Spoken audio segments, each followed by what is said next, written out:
In a world full of noise, control, and endless grasping, we all carry something we should have released long ago. But what if peace doesn't come when everything is fixed? What if it comes when we finally let go? As the Buddha once said, "You only lose what you cling to." This isn't just a quote, it's a way of living. Letting go is not weakness, it is wisdom in motion. It's not about giving up, but about releasing what no longer serves us.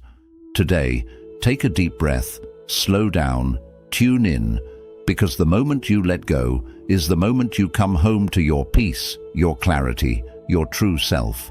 Let go and let peace begin. 1. Let go of control, because control is an illusion.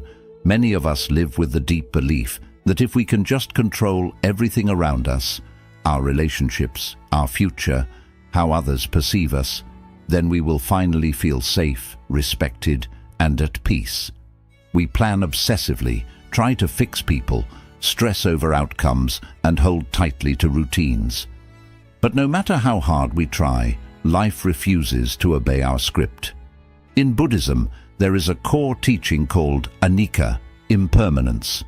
It means that everything in life is constantly changing. People grow and change, circumstances shift, emotions come and go, seasons, relationships, even our own beliefs evolve. Nothing stays the same. So when we try to control what is naturally meant to change, we create suffering. We experience two levels of pain. First, the fear and anxiety of constantly trying to keep things in place, and second, the heartbreak and disappointment when things fall apart anyway, because they will. Letting go of control doesn't mean you stop caring. It doesn't mean you stop making plans or being responsible. It simply means you stop clinging. You stop believing that peace can only come when life bends to your will. Instead of resisting the flow of life, you begin to flow with it. Like water in a river, you move with grace, with awareness, without force. You learn to adapt rather than grip.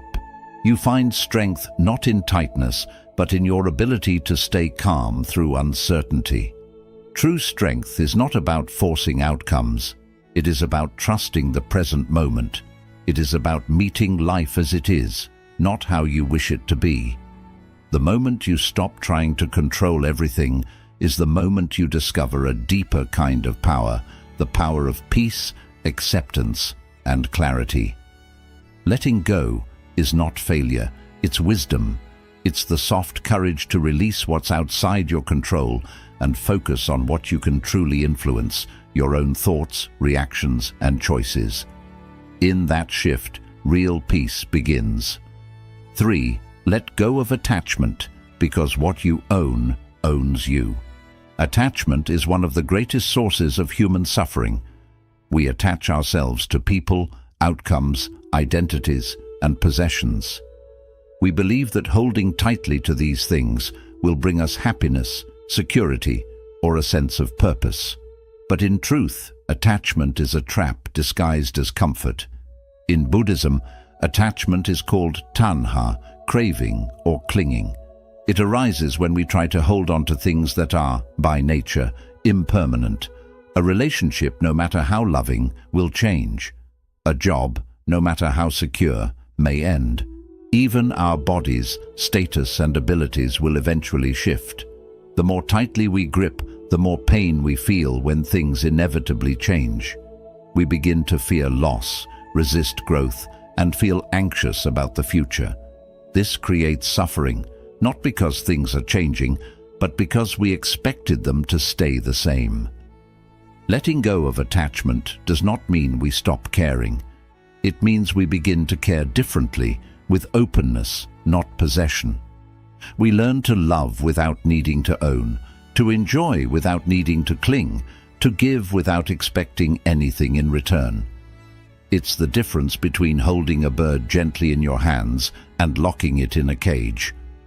When you allow life, people, and experiences to be free, you give them space to breathe and yourself space to find peace.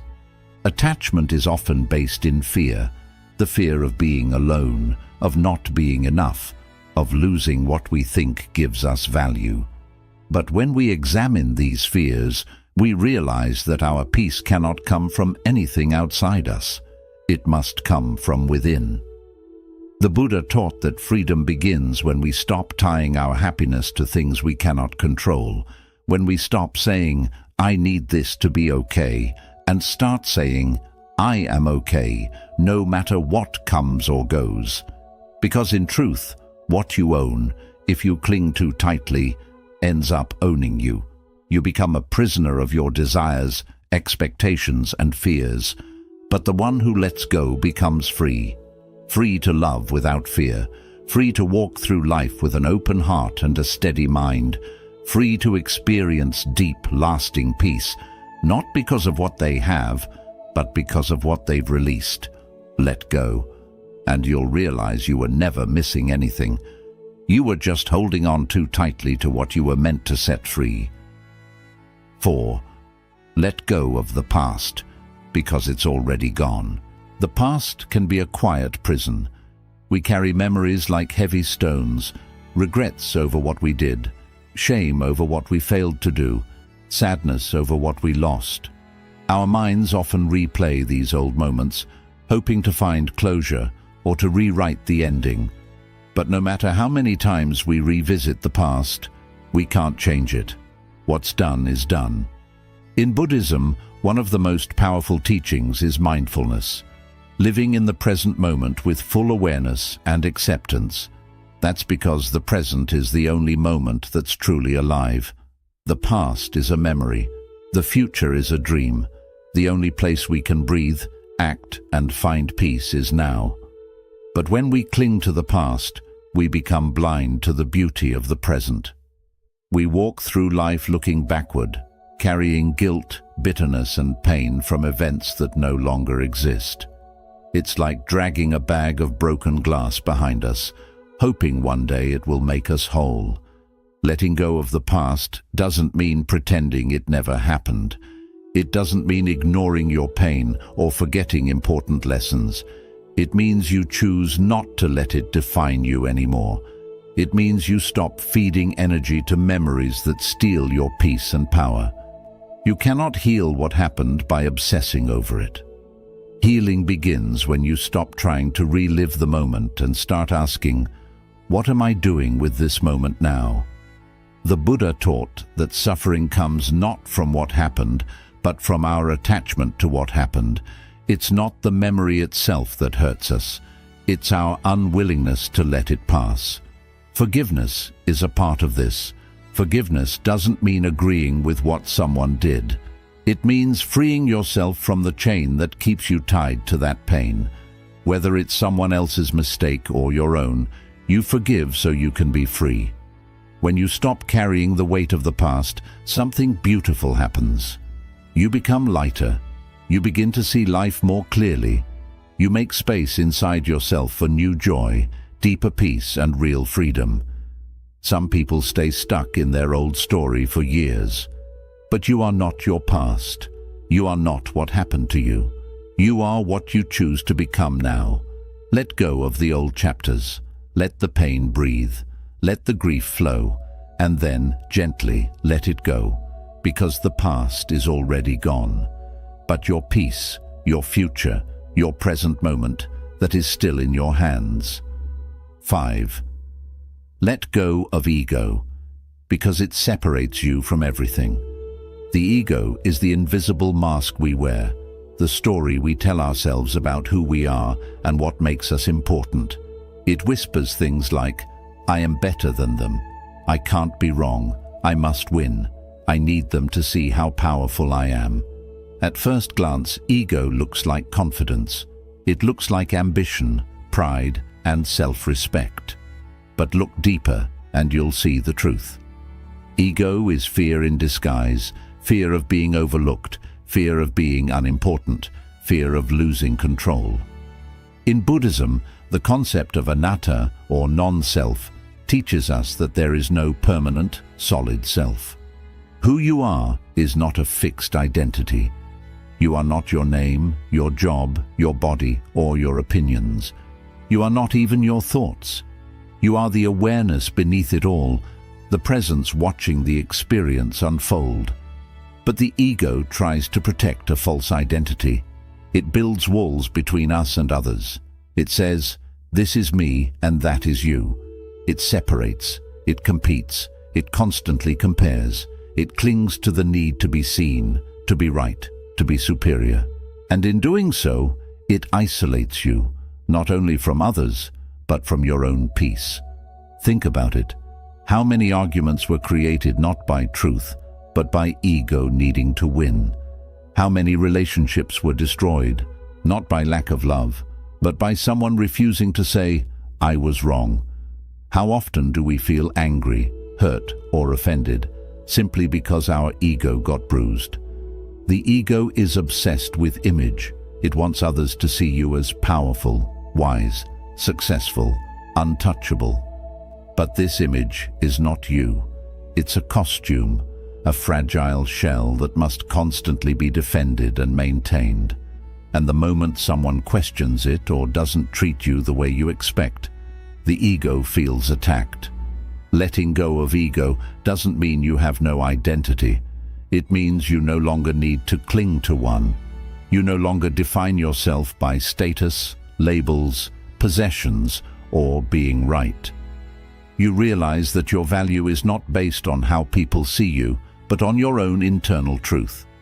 The ego says, "If I win, I am worthy." The deeper self says, "I am already whole. I need nothing to prove that." When you let go of ego, humility replaces pride. Understanding replaces judgment. Stillness replaces chaos. You become open, able to listen, learn, admit fault, grow. You become soft, but not weak, rooted, but not rigid. And most importantly, you reconnect with life, with others, with the deep peace within yourself. The Buddha never said, "Become more important." He said, "Better than 1,000 hollow words is one word that brings peace." Ego fills us with noise, always speaking, always justifying, always needing attention. But the wise person learns to be quiet, not because they have nothing to say, but because they no longer need to prove anything. The one who lets go of ego becomes like water, calm, clear, reflective, able to adapt, to heal, to nourish. They don't need to fight the river. They flow with it. They don't need to shout their worth. They embody it. In letting go of ego, you return to your natural state, peaceful, connected, whole. You no longer seek approval, dominance, or status. You seek truth. And in that search, you find yourself, not the false self you built to be accepted, but the real self that was always there, quietly waiting beneath the noise. So drop the mask. Drop the need to win, to be right, to be admired.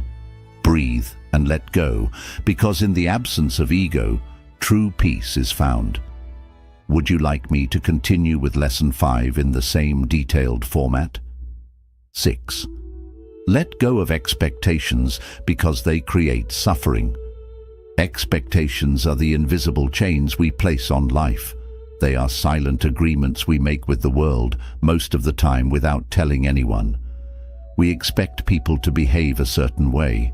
We expect events to unfold according to our plans. We expect our kindness to be returned, our efforts to be appreciated, and our love to be reciprocated. But when these expectations go unmet, and they often do, we feel betrayed, frustrated, even heartbroken. Buddhism teaches that one of the main roots of suffering is attachment to desire, and expectation is simply another form of desire. It is the mind saying, "Things must go this way for me to be okay," and that must becomes a trap. Imagine walking into a room and expecting everyone to greet you warmly. You've built a mental picture. But what happens when they don't? Suddenly you feel rejected, not because anyone was cruel, but because reality didn't match your imagined outcome. Your peace was not disturbed by the people. It was disturbed by the expectation you placed on them. The Buddha taught the power of non-attachment, not just to material things, but to thoughts, beliefs, and outcomes. When we expect the world to move according to our script, we create tension. We're constantly measuring what is against what we thought should be, and every time there's a gap, suffering enters. Letting go of expectations does not mean you stop dreaming, hoping, or planning. It means you engage with life fully, while releasing your tight grip on how it must unfold. It's the ability to act with intention and then surrender the result. It's the wisdom of saying, I will give my best effort, but I do not control the outcome. One of the greatest sources of disappointment in relationships comes from unspoken expectations. We expect our friends to understand us without needing to explain. We expect our partner to know what we need without asking. We expect people to show up in the same way we do, and when they don't, we assume they don't care. But the truth is, they're living from their own perspective, not ours. Peace in relationships comes not from trying to mold others, but from learning to see them as they are. When you let go of trying to change people or fit them into your ideals, you create space for real connection, one based on acceptance, not performance. The same applies to life's events. We expect success to come quickly. We expect our plans to be smooth. We expect life to be fair. But life has its own flow. It doesn't follow human timelines or logic. Sometimes what looks like a delay is protection. What feels like rejection is redirection. What seems like a failure is simply part of the unfolding. When you're chained to expectations, you miss the beauty of what's actually happening. You spend so much time comparing life to your internal blueprint that you forget to experience the moment in front of you. Letting go of expectations is not giving up. It's waking up. It's stepping into the present with open hands, not clenched fists. It's moving from this must happen to let me see what happens. It's transforming control into curiosity. The lotus does not demand the sunrise at a certain time. It blooms when it's ready. The river does not demand the rocks to move. It flows around them. Likewise, when we stop demanding that life meet our expectations, we begin to meet life. When something doesn't go as expected, ask yourself, what is this moment trying to teach me? Maybe it's patience, maybe it's surrender, maybe it's resilience. Every broken expectation holds within it an invitation to grow, to release, to trust. And let's not forget expectations of ourselves. We often carry unrealistic standards. I must always be strong. I should be further along. I can't fail. These self-imposed rules become heavy burdens. Letting go of them means honoring your humanity. It means allowing yourself to rest, to make mistakes, to evolve at your own pace. The Buddha said, you can only lose what you cling to. When you let go of expectations, you lose nothing essential. You only lose the suffering created by insisting the world conform to your script, and in return, you gain peace, openness, freedom. So breathe, trust life a little more, let go of how it should be, and make space to appreciate how it is. Because often the peace we seek isn't found in getting everything we expected. It's found in learning to love what we didn't expect at all. 7. Let go of the need to be understood. Because truth needs no defense. One of the quiet struggles that most people experience but rarely talk about is the deep desire to be understood, to be seen for who we truly are, to have our intentions recognized, to be heard without being judged. This need for validation often begins in childhood and follows us into adulthood, shaping the way we speak, think, and even act. We explain ourselves. We defend our actions. We try to correct misunderstandings. We want people to know our heart.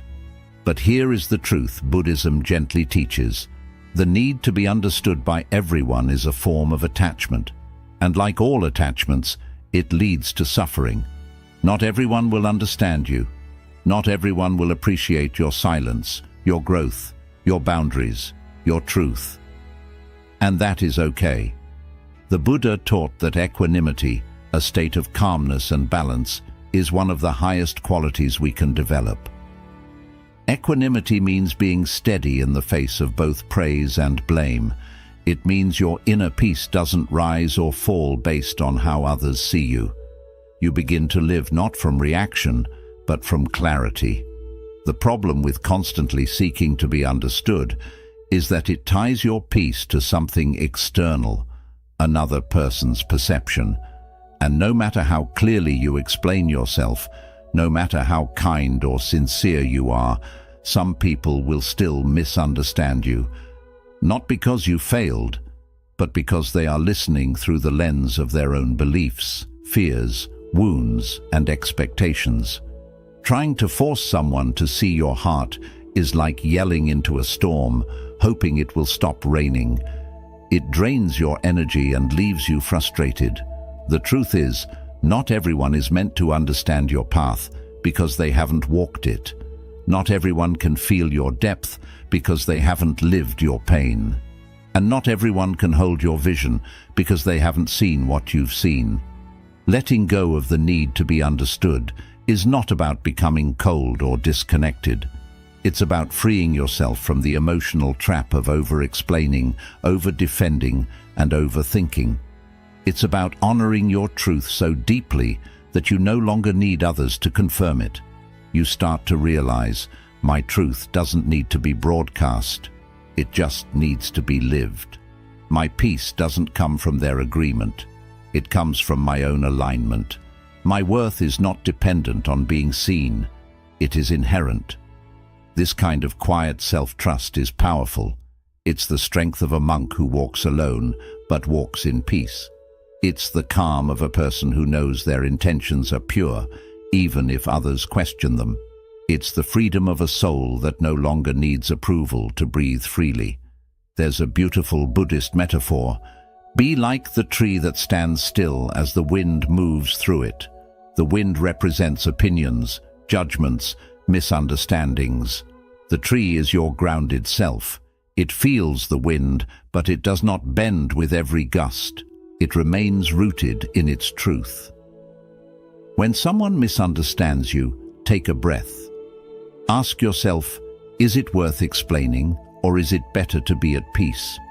Sometimes silence is more powerful than any argument, not because you're weak, but because you've matured beyond needing to convince. There will be moments in life when the most loving thing you can do for yourself is to stay quiet, not out of avoidance, but out of wisdom. You've realized that defending yourself to someone who doesn't want to understand you is like planting seeds in barren soil. This applies in relationships, family, even work. Sometimes you'll be judged for choosing peace over drama. Sometimes you'll be labeled cold for setting boundaries. Sometimes your inner transformation will be met with suspicion rather than support. But if you know your heart is clean, let that be enough. The Buddha said, silence is sometimes the best answer, because silence is not empty, it's full of understanding, power, and restraint. It's the response of someone who knows that truth stands firm, even when it's questioned. Over time, you'll notice something beautiful. The more you release the need to be understood, the more at ease you become. You start doing things not to impress, but because they feel right. You speak less, but your words carry more weight. You stop chasing approval and start attracting peace.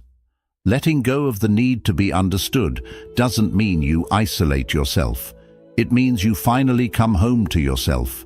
You no longer wait for others to reflect your worth back to you. You become your own mirror. And in that quiet space where explanation fades and truth remains, you find something priceless. Freedom. You'll still be misunderstood, you'll still be judged, but none of it will shake you. Because when you've let go of needing to be understood, you've already found something better. Inner clarity that doesn't need to shout. There is a quiet struggle happening inside many of us, a battle between the way life is and the way we think it should be. This battle is called resistance. We resist our emotions. We resist the difficult moments. We resist what we can't control, can't predict, and can't understand. We carry the idea that life should follow our plan, and when it doesn't, we push back. We fight reality with our thoughts, our complaints, our frustration. But in Buddhism, we learn that suffering is not in the experience itself. It's in how we resist it. Pain is a part of life, but suffering is optional. The moment you say this shouldn't be happening, you step away from life.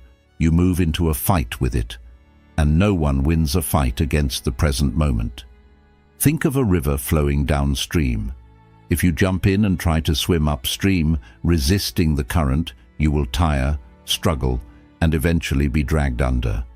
But if you surrender and float, trusting the current, you move with the water, not against it. Life is that river, always moving, always changing, and your peace is found in your ability to flow, not control. Resistance appears in many ways. It shows up when you hold a grudge, refusing to release old pain. It appears when you fear change, even though change is simply part of life. It shows up when you call your emotions bad or wrong and push them away. It shows up when you avoid the truth of the moment because it feels uncomfortable. But here's the twist. The more you try to avoid a feeling, the longer it stays. The more you try to escape discomfort, the bigger it grows. The more you try to control everything, the more out of control life seems. Buddhism teaches us to practice radical acceptance, which means taking life as it comes, without judgment or resistance. This doesn't mean we accept injustice or stop trying to grow. It means we stop fighting what is already here. If you're angry, acknowledge the anger. If you're sad, allow the sadness to be fully felt. If life feels messy, stop pretending it should be neat. Acceptance is strength, not weakness. It takes courage to feel what you feel, to face reality and stop running. When you resist, you create tension. When you accept, you create space to breathe. You start to see, this is happening, and I can meet it with awareness. This is hard, but I can move through it. This isn't what I expected, but maybe it's what I need. Letting go of resistance doesn't mean you like everything that happens. It means you understand that fighting reality only increases your pain. A storm won't stop because you shout at it. It passes when you stop wishing for sun and instead find shelter in your awareness. The Buddha said that just as a solid rock isn't moved by a storm, the wise remain steady through praise or blame. This steady presence comes from surrender, not from giving up, but from accepting the truth of the moment. It's about dropping the inner battle, the silent "this shouldn't be," and replacing it with "this is." When you stop resisting, you return to your breath, your body, and the calm beneath all the chaos. You stop expecting life to owe you anything and start living as though every moment has something to teach, because it does. That heartbreak. It's teaching you to be gentle. That failure. It's teaching you humility. That silence. It's teaching you to listen. Every challenge brings a lesson, but you can't receive it if you're fighting it. Surrender isn't passive. It's an active choice. It means being fully present in your own experience. You choose to respond, not react. You choose to grow, not hold tightly. You choose peace, not control. Think about how much energy you've used resisting life, resisting change, endings, uncertainty, or not being perfect. What if you used that same energy to listen, breathe, and soften? What if you stopped asking, "Why is this happening to me?" and instead asked, "What is this moment inviting me to release?" Letting go of resistance is like loosening a tight knot inside your chest. Once you stop pulling, the knot begins to loosen. You feel lighter, not because the situation changed, but because you did. The mind wants control. The ego wants comfort. But the soul wants truth, and truth appears when you make room for it, when you stop resisting and begin embracing. Every time you resist, you're saying, "I know better than life." But every time you surrender, you're saying, "I trust the wisdom in what's unfolding." And that trust is where deep peace lives. So today, breathe into the discomfort. Let the moment be as it is. Notice your resistance, and then gently release it. You don't need to fight so much. You don't need to carry the weight of what you cannot change. The storm will pass. The river will move you. And peace will meet you. Not when everything is fixed, but when you finally let go. Letting go isn't a single moment. It's a quiet, steady practice. It's a choice, moment by moment, to return to peace. You let go of control, not because you're weak, but because you're wise enough to know that life flows best when you stop fighting it. When you stop resisting life's current, you let go of attachment, not because you don't care, but because real love is about freedom, not possession. You let go of the past, not to forget, but to free yourself from what cannot be changed.